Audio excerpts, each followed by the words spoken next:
दोस्तों, कल जैसे कि 12 नवंबर यानी हमारा प्यारा दिवाली त्यौहार है।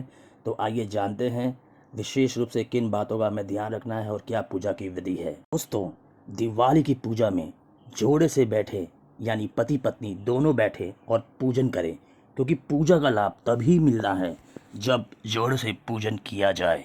आपको ध्यान रखना है कि जब माता सीता रावण के यहाँ कैद थी, तब उनकी मुक्ति के लिए युद्ध में विजय की कामना के लिए श्री राम ने रामेश्वर में पूजा की थी।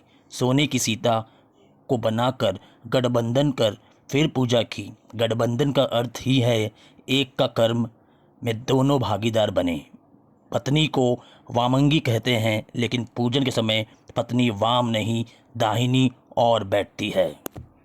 भले ही दीपावली में पूजन के समय पूरे घर में दीपक जगमग कर रहे हों, लेकिन पूजन प्रारंभ करने के पूर्व आपको घी का दीपक प्रज्वलित करना है, क्योंकि अग्निदेव आपकी पूजा के साक्षी बनते हैं। दिवाली के दिन परिवार के सभी सदस्य सज धज कर बैठें, नए वस्त्र धारण करें। संभव हो तो पूजा आधी रात के बाद करें।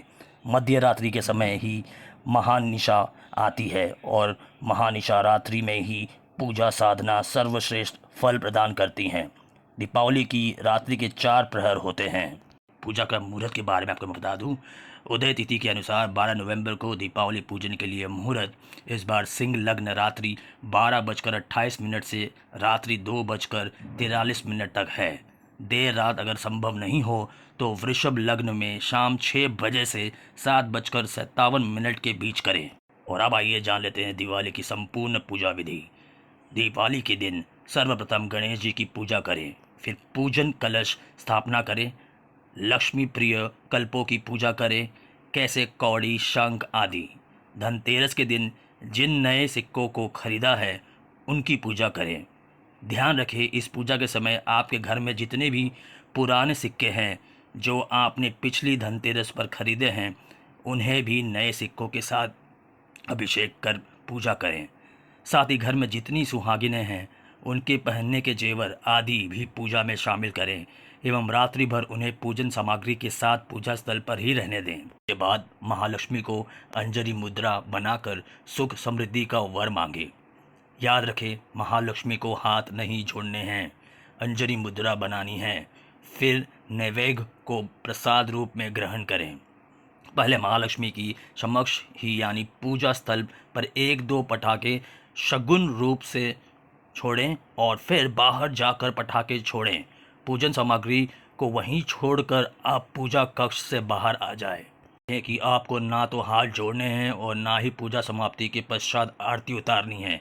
हाँ, आरती के स्थान पर संभव हो तो स्वच्छित वाचन कर लें। और आगे आपसे मैं दरख्वास्त करूंगा, पूजा के समय इन बातों का विशेष ध्यान रखें जो मैं बताने जाऊंगा।